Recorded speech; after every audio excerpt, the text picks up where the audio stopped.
So guys, this video you're about to watch is going to leave you in shock on the horror associated with Sharia law. We know that recently the United States called on the Nigerian government to abolish Sharia law and disband the Hijab group. This is a group of people empowered to impose Sharia law in northern states.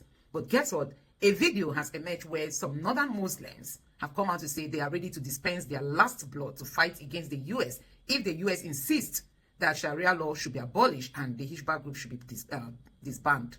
They are saying that they are ready to fight with their last blood. And you know what that means? These are people who like jihad. For them, blood now water. It does not concern them. They said they are ready for that fight if the US so insists that the Tinubu's government should get rid of Sharia law from the constitution. The question remains, how did we even get to have the Sharia law in our constitution? And it has been secretly lying there, not until now that people start pointing out that Sharia law is actually in our constitution. For a secular country like Nigeria, we secretly have Sharia embedded in our constitution. And when we call for constitutional review, nobody mentioned all this. And we've seen them try to push Sharia law. From one Zamfara state, it expanded to 12 northern states. And from there, they are now moving down south. Earlier this year, there were a lot of conversation over the establishment of Sharia courts across Yoruba land and also in extension to other southern regions. Like you can see, this headline here captured it and said why Sharia law shouldn't be imposed on the Yorubas. You know, people began to voice out against that because the forces that be were actually trying to establish Sharia courts across Yoruba land so that those of them in the Muslim community can start openly and publicly start practicing Sharia law and abandon the constitution of Nigeria. And you can also see this headline here. It says Yoruba nation agitators, Muslims disagree as Sharia panel Sharia panel spreads in Southwest. So Yoruba agitation, the Yoruba nation and other Muslims are disagreeing. The Sharia panel is already spreading in Yoruba land. And at the time, we even heard they were pushing to establish Sharia courts in the Southeast. So guys, this is an agenda that started in one Zamfara state by the former Zamfara governor.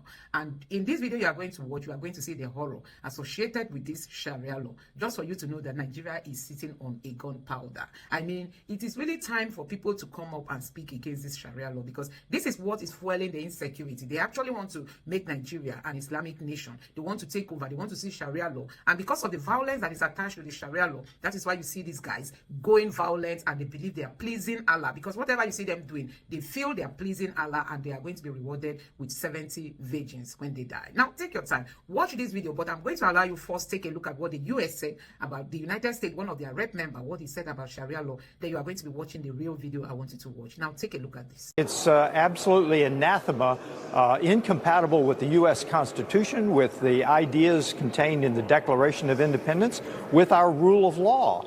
We are built on the freedom of the individual. Sharia is built on the absolute submission to Sharia. So they are totally incompatible. I mean, it's not even close. And they are a religion, a civilization, a culture that intends to dominate whatever culture they enter. And look at history. I mean, this is what they do.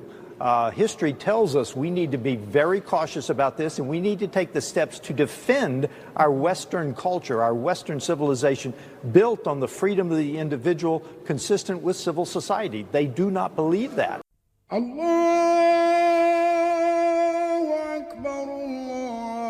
At first glance, it's just another ordinary surgical procedure. But this is a perfectly healthy man about to have his hand amputated. A convicted cattle thief, he's the first person to be punished under Islamic or Sharia law, now sweeping across the Muslim north of Nigeria. These images, recorded by Sharia activists, keen to display their civilized method of punishment. We are telling people that, look, this is what God said in his law, and whoever dares to commit offenses against God and against humanity will receive that punishment. Later in recovery, the hapless thief begins a second sentence, learning how to cope with a lifelong disfigurement. But there's much more at stake than just medieval forms of punishment. Sharia now threatens to dismember a nation divided between Muslim North and largely Christian South. It's not a story Nigerian authorities want told. They fear the growing popularity of this man, the governor of Zamfara state, who's risen from obscurity to lead this Islamic revival. 7 other Muslim states have now heeded his call. He says he won't stop until all Nigeria is under Sharia rule. Do you think Nigeria should become a Sharia nation? That is my ambition, and that is the ambition of every Muslim in this country.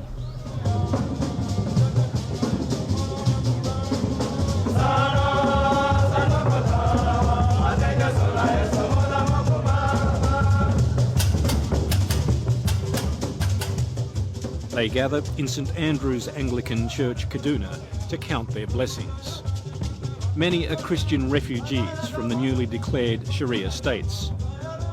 All Nigerians are deeply spiritual, be they Christian or Muslim.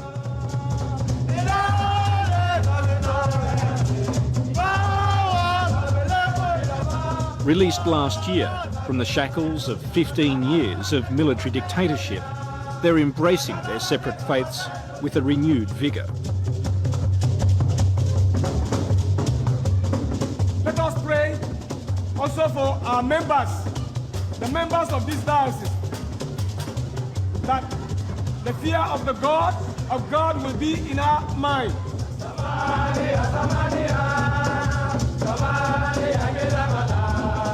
They pray for paradise,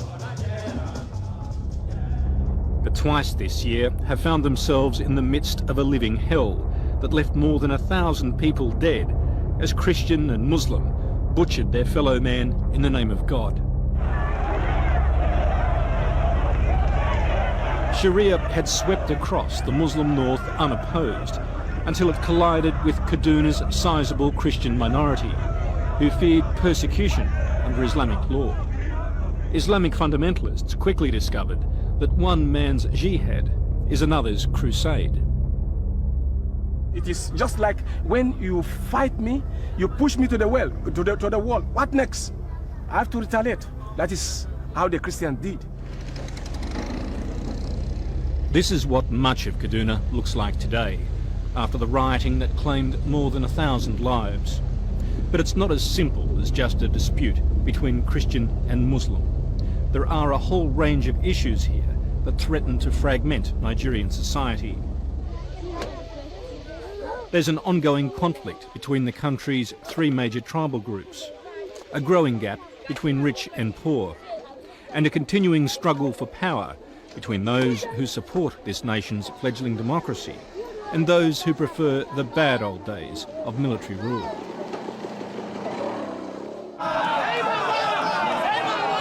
Striding into the midst of this chaos, Nigeria's new political messiah, Olusegun Obasanjo, who was elected president last year after 15 years of military dictatorship. He's a leader who has defied the odds, an army general who retired, turned Democrat and won the polls. Also a fundamentalist Christian who broke the political and military monopoly of the Muslim North. He claims Muslim political opponents are brandishing Sharia as a weapon to bring about his downfall.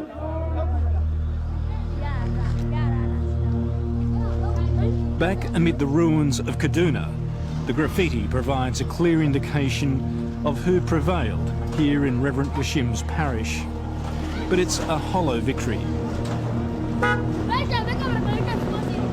Before the rioting, this was a mixed community of Christians and Muslims. And like most Nigerians, they shared a bond of abject poverty, seeing none of the country's vast oil wealth that lined the pockets of the military dictatorship. There's no money to repair it. The Reverend says the Sharia riots were about politics, not religion. He claims that the Islamic activists who confronted local Christians were outsiders, hired by supporters of the old dictatorship, who are now cynically and dangerously playing the religion card in a bid to destabilise President Obasanjo.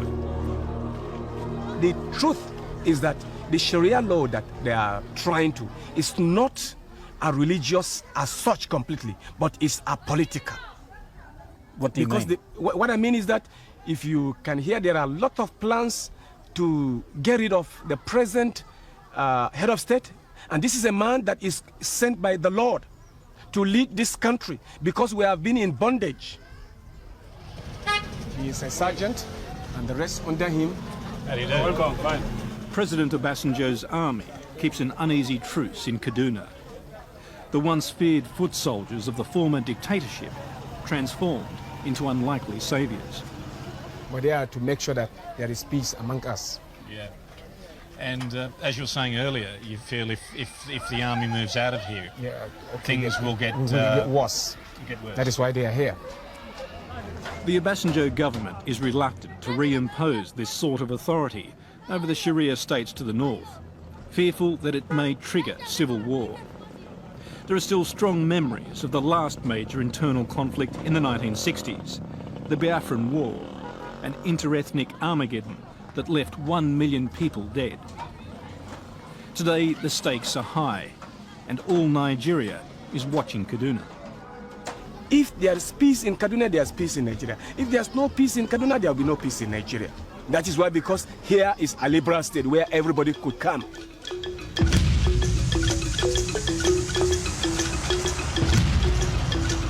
The man who leads this so-called liberal state lives in a compound now defended by tanks. Kaduna's state governor is charged with holding the federal government's secular line. Ironically, he's a devout Muslim who refuses to heed the call to implement Sharia. But Al-Haji Ahmed Mohammed Makafi offers no real solution. I am accused by both Muslims and Christians because I want to be fair to both sides. I cannot speak for either, irrespective of my faith. I was voted into office by both Christian, Muslims, and even people who don't believe in either of these religions. And once you are trying to be fair and just, of course, you will find dissatisfaction from both sides from time to time.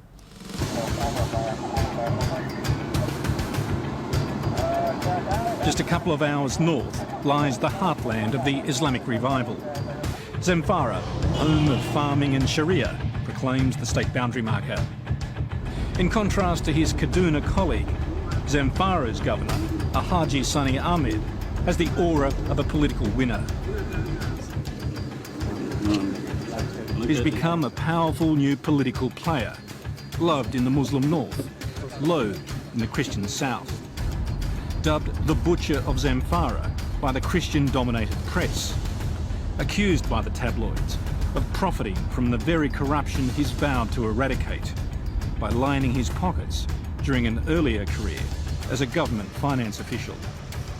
Sani Ahmed takes it all in his stride, but then he can afford to. You were the first governor to introduce Sharia law. Yes. Others have followed. Yes. In other states, there has been huge loss of life as a result of the law change or people wanting to change the law. Has it all been worth it? I mean, lots of people have lost their lives. I don't think it is the reason why there was that crisis, particularly in Kaduna. Sharia was never the reason. You see, before now, there was crisis in Dangon Katab, the same Kaduna state. There was Kawanchan crisis. Most of it are communal and tribal clashes, political and social interests of different group of people who happen to be Muslims and Christians, not because of Sharia. But Sharia is steadily making its mark on the streets of Zamfara's state capital, Gusau. Cinemas have closed. Under Islamic law, it's an offence to replicate the human image, unless it happens to be the governor on the TV news. And gone are the women's colourful headscarves, replaced by the sombre tones of Islam. Matched by the mood of many women, sitting silently in their newly segregated buses and taxis, now forbidden from talking to us. It's just a small part of Governor Sani's Islamic New Order.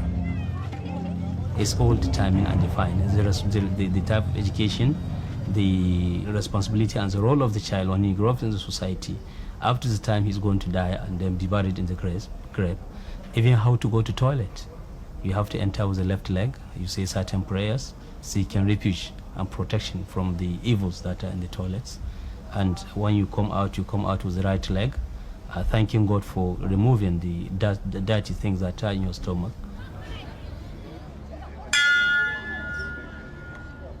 Zamfara's schools are now segregated by sex, but not by religion.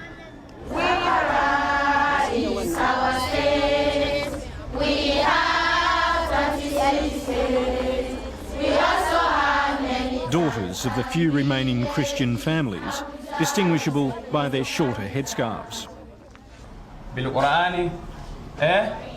Theoretically, they're exempt from Sharia, their lives still governed by the National Civil Law Code. But in reality, those who stay toe the line. Christian girls are forced to attend compulsory Quranic studies classes. And since our visit, a 17-year-old Muslim girl has been sentenced to 180 lashes for falling pregnant out of wedlock. A relatively benevolent ruling, given some of the other punishments now in store. And you're prepared to order the beheading of people if they commit an offence? Yes, that is the dictates of Sharia. All Muslims know about it. What's happened to the crime rate here since you introduced this?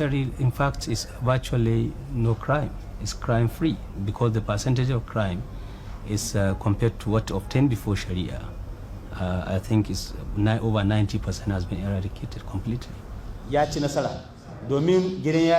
Sharia has proved to be hugely popular in this community, sick of the crime and corruption that inflicts all Nigeria.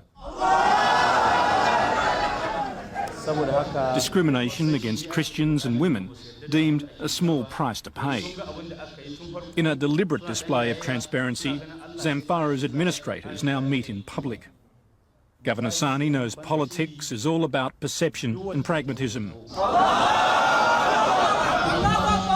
The beard is now obligatory for every pious Muslim male.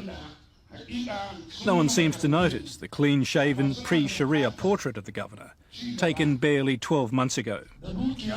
But Sani Ahmed is on a dangerous political pilgrimage. He's turned Zamfara state away from Nigeria's secular ideals and is now faced firmly towards Mecca. You see, if you want to know what Sharia is all about, the true model of Sharia, you go to Saudi Arabia. Saudi Arabia is a country in the number one country in the world that is implementing Sharia according to Islamic rules and regulations. So is Saudi Arabia a role model for you? Yeah, that is our model. It's the kind of provocative statement that sends shudders through Nigeria's secular federal government.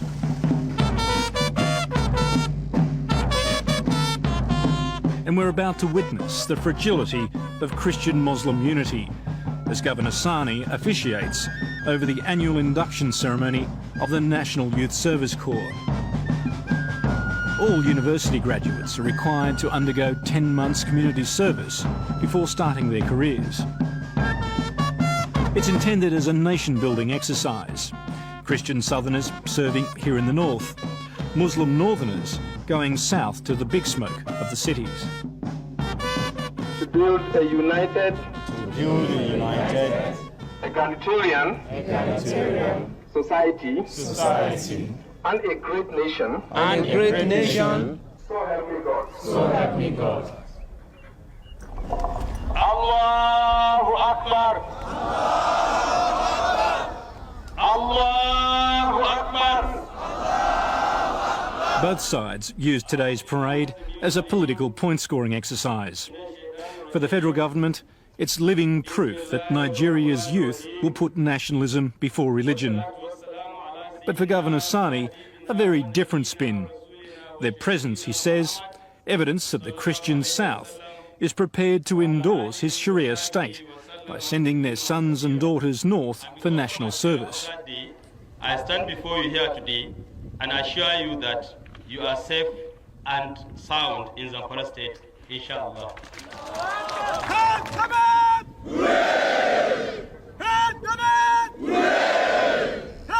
As the official entourage departs, parade suddenly unravels into protest.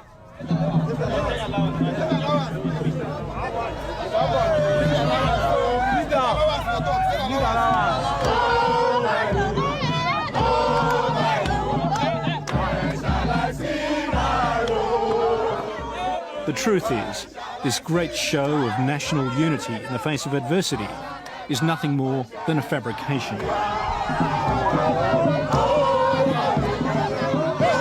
Most of these students are Christians. They claim the governor has lured them north with promises of extra allowances or danger money.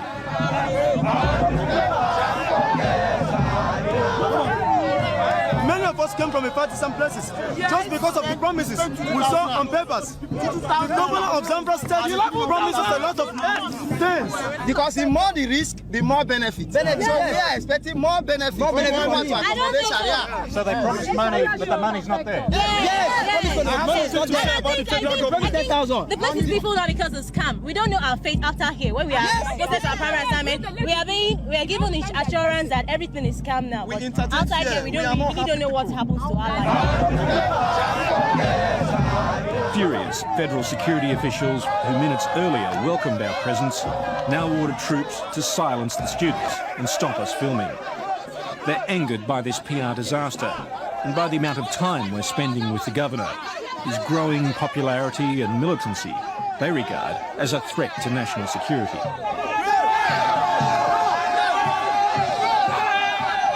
Do you think Nigeria should become a Sharia nation?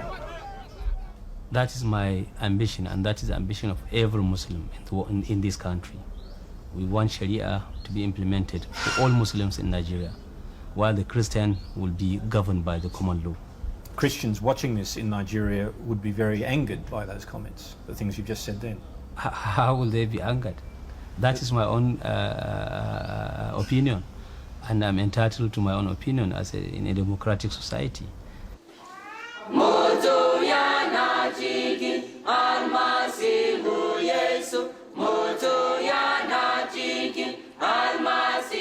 Back in Kaduna, local Christians are far from convinced, and many have already fled the city. But Reverend Yashim isn't going anywhere. His own son, killed in the riots, is buried on a hill overlooking his parish. Whether you are a Christian, whether you are a Muslim, whether you like it or not, you are bound to die. And I felt very happy because my son said, "Daddy, if I died, thank you that I would be with the Lord." Perhaps it's little more than blind faith.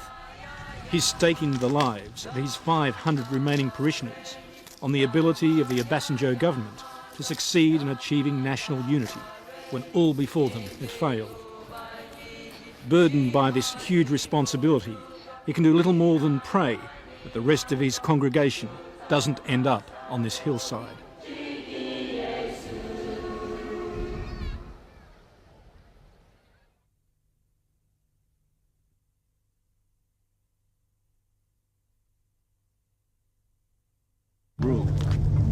Do you think Nigeria should become a Sharia nation? That is my ambition, and that is the ambition of every Muslim in this country.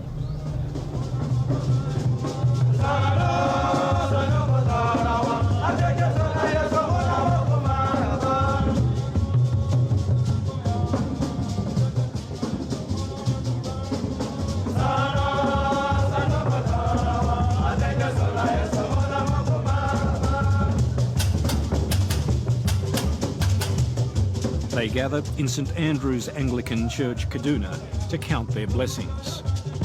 Many are Christian refugees from the newly declared Sharia states. Looking at the map of Nigeria you see here,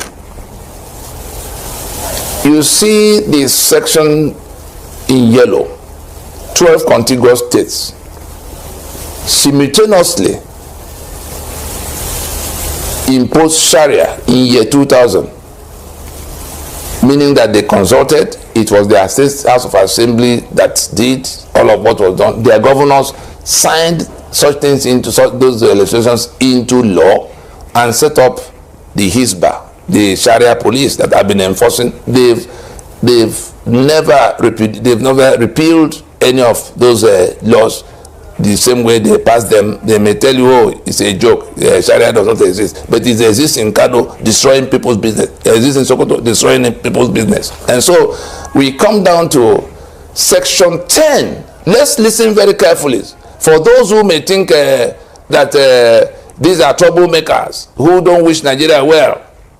Nigeria, the federation, is not what we are discussing. Nigeria, the federation, died a long time ago. But the Nigeria, the unitary state, the monster that is now feeding on the blood of those it's holding by force against the will. It is that Nigeria that has, the Nigeria that should have been our union was agreed to be a secular state, for which reason Section 10 of the 1999 Constitution, as disputed as it is, Section 10 expressly forbids the adoption of any state religion by the government of the federation or that of any state. That's no state, the government of the federation or that of a state shall not adopt any religion as state religion. That's the entire provision of Section 10.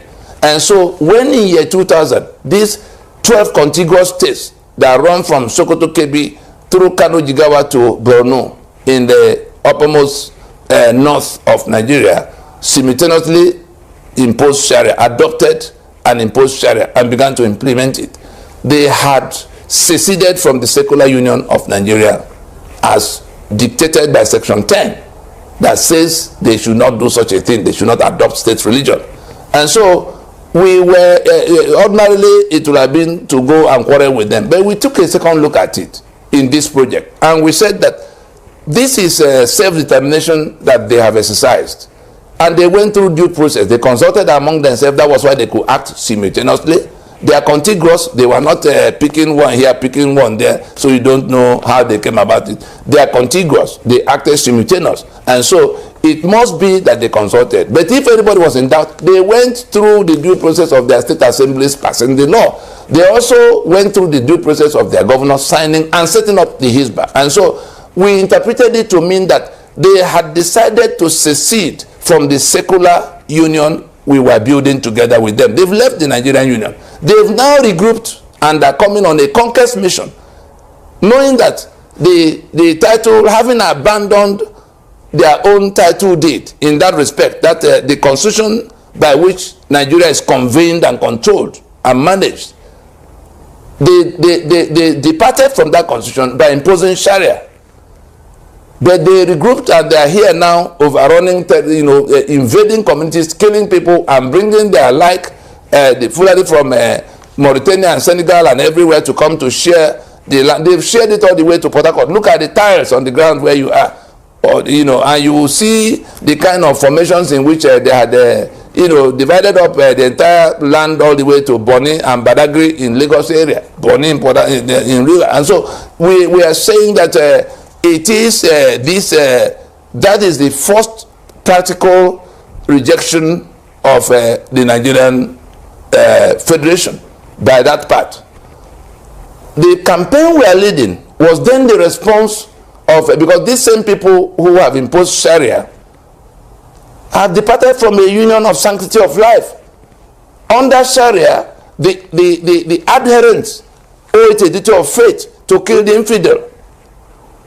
How are we to be in a union where our compatriots owe it a duty of faith to kill us? We saw what happened with Gideon Akaruka. We saw what happened with Deborah in Sokoto. We saw what's going on with we had when Dr. Melafia told us who and who was doing what. We saw what Buhari, the champion of Sharia, and the killings that come with Sharia. The same people adopted in their worldview, their civilization is that of feudalism. Feudalism. Under Sharia, we're exposed to being killed as infidels.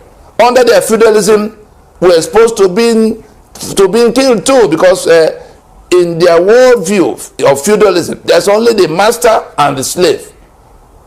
Our insistence on democracy is infuriating to them, because in feudalism, you can't be talking democracy, because the slaves cannot have equal rights with the master.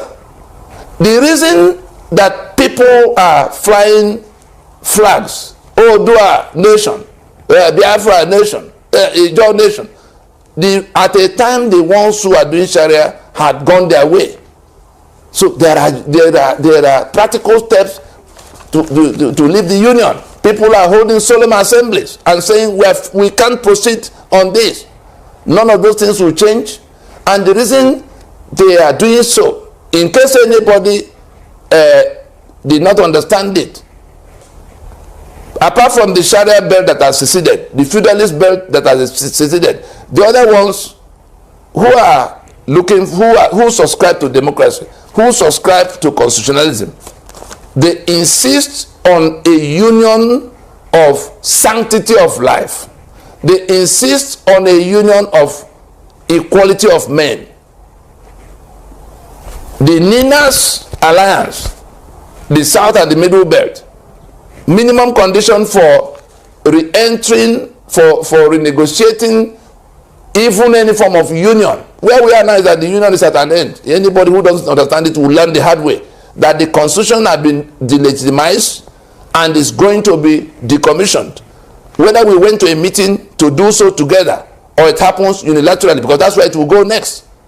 In the kind of brigandage we have seen, in the kind of killings we have seen, in the kind of refusal to listen that we have seen, people pointing guns, union at gunpoint, it's not going to last. It's not going to. It's started too long already. If you read the Bible, Abraham had 3 wives. That's correct.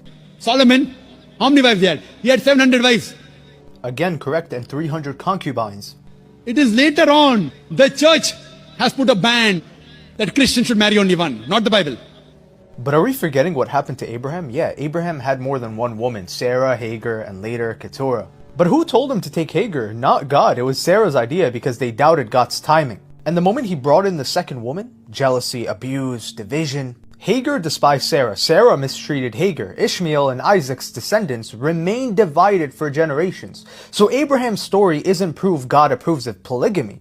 It is proof that adding more than what God designed breaks the house. Are we forgetting what happened to Solomon? Yeah, he had 700 wives, but before he ever did, God commanded kings not to multiply wives or they would turn the king's hearts away from God. So Solomon was like, alright, I'm going to completely ignore this. And what happened? His wives turned his heart to other gods. That's not God saying, go and take on 700 wives. That's God saying, look what happens when a man leaves my design. The Old Testament records polygamy, yes, but every single time it appears, the story goes dark. The Bible has always been honest about human sin. But recording it isn't the same as approving of it. Some Christians today cheat. Some marry multiple people. Does that mean God allows it? Of course not. If God wanted polygamy as his design, he would have made Adam, Eve, Rebecca, Stephanie, Mary in the garden. But he didn't. He made one woman and said this, the two shall become one flesh, not 3, not 4, not 2. Even at the beginning when humans needed to multiply quickly, God didn't give Adam multiple wives because speed wasn't more important than design. When Jesus came, he didn't let the church ban polygamy like you say. Jesus himself reaffirmed God's original plan. From the beginning, God made them male and female. A man shall be joined to his wife and the two shall become one flesh. Jesus didn't say wives. He didn't say the 3 become one flesh. He said one wife. The apostles taught the same thing. Each man should have his own wife. Leaders must be the husband of one wife. Now, about the idea of taking multiple wives to help them financially. You can help widows and single mothers without marrying them. You know that, right? Marriage is supposed to be a picture of Christ and the church. Christ doesn't have multiple brides. He has one bride. And truthfully, if your heart, body, and affection are divided among multiple women, your devotion will be divided too. And a divided heart can't fully belong to God or anyone else. There is absolutely no way you can love multiple people at the same time, especially when intimacy is involved equally. And Jesus taught us to live outside of this flesh, but through the Spirit. In order to connect to God, we must purify ourselves. Living through our flesh is not going to bring us to the purest form of creation. Polygamy will always lead to destruction. And God's design has always been the same. One man, one woman, one flesh, one covenant, one bride. Just like Jesus. So guys, this person now say, very shameless people, what has Sharia introduced? What has Sharia introduced that has made Nigeria better? This is what this person is saying. And another person here say, Allah Akbar. This is my position. No two ways about it. We are ready to defend our religion. Whatever it takes. This is a Fulani Muslim person And he cited the Jews here, the Quran here. And the Jews will not be pleased with you, nor the Christians, until you follow their religion. Say, surely Allah guidance, that is the true guidance. That's what this person posted. Well, did not want your Sharia. We did not want your Sharia. This person has said, with all the problem in the land, they are only ready to sacrifice their lives for Sharia to remain in their states, pathetic people. And this person has said, this is the best time for everyone to go their separate ways. More push, we will get there. More push, we will get there. Honestly, more push, we will get there. And this other person has said, make honor the marry babies happy. Another person said, believe me, you don't want an Afghanistan as a neighbor, better a UAE or Indonesia. They will not be at peace and they won't let you as well. Sharia needs to go so that the northern masses can liberate themselves from the Fulani terrorist elites controlling and impoverishing them with political Islam, honestly. This other person here, please, as a Christian, I urge we all to accept Sharia so we can live in orderliness. Please, as a Christian, I urge we all accept Sharia. Can you imagine? We are getting there and it's becoming interesting. This person said, disbelievers' hatred towards Islam is alarming. I don't know why. Disbelievers. Can you imagine? This person said, disbelievers' hatred for Islam is alarming. I don't know why. Go and practice your religion. Let us practice our own. The Sharia law applies to only Muslim. You as a non-Muslim, you will not be tried in a Sharia court. But why always putting mouth in on our own affairs? So guys, recently there was calls for Sharia court to be established across Nigeria. This thing started in Zamfara state, if you can remember, and quietly it moved from Zamfara to other northern states. Now we have 12 states, and these are the states where you have the highest out of school children in Nigeria. Poverty and insecurity, because Sharia has nothing to offer them. There's nothing like Western education. You see many of them using phone on TikTok to film themselves, but Sharia does not allow you to embrace Western education that is giving you the phone. They come to TikTok. Sharia does not allow you to build a platform like that. You can't become a tech guru if you are into Sharia. And see, they are taking advantage of Western education, and still they are calling for Sharia law. So guys, this is the worst thing that happened to Nigeria, and all this happened under Obasanjo's regime. Although Obasanjo mistakenly allowed it, but now he is looking for ways to fix the problem. Keep your Sharia law in your separate Sharia country. Call your Sharia Republic of Arewa. Let others live by their own written constitution for their own country as they choose to name it. Let there be peace, and if war is to be fought, the battle line will be drawn between the Sharia Arewa and the countries they want to attack. It will be government to government, and no longer government back religious extremists and Fulani terrorists funded by caliphate against unarmed citizen Christians. Honestly, this person just nailed it. I mean, this person nailed it. And now this person here says, when the situation is critical, they won't mention Fulani. How so convenient? I suppose the Hausa Muslims are not deceived. To provoke the Muslim population, he's forgotten that Fulani Janjaweed jihadists didn't care about Muslims that are not Fulani. This one says, let those that are sleeping in the eyes of insecurity continue to slumber. This is a call for readiness to defend one's life against these monsters. Intellectuals and one Nigerians should continue and be blind to the threat on their way. This person says, we will defend Biafra with our last blood. It's there in our national anthem. This person is saying so. So guys, these are some of the reactions from Nigerians on this Sharia law of a thing. Let me know your thoughts on this. This person supports you can see that they maintain their stance in their Sharia law belief system, which we in the southeast of Nigeria called Biafra have what we practice and believe. What we now need is Biafra referendum. So guys, I don't know what you make of this. Recently there is this call by Northerners. The Northerners say they are ready to shed their last blood if America dares ask the Tinubu's government to abolish Sharia law in the country. Let me know your thoughts on this in the comment section below. Thank you.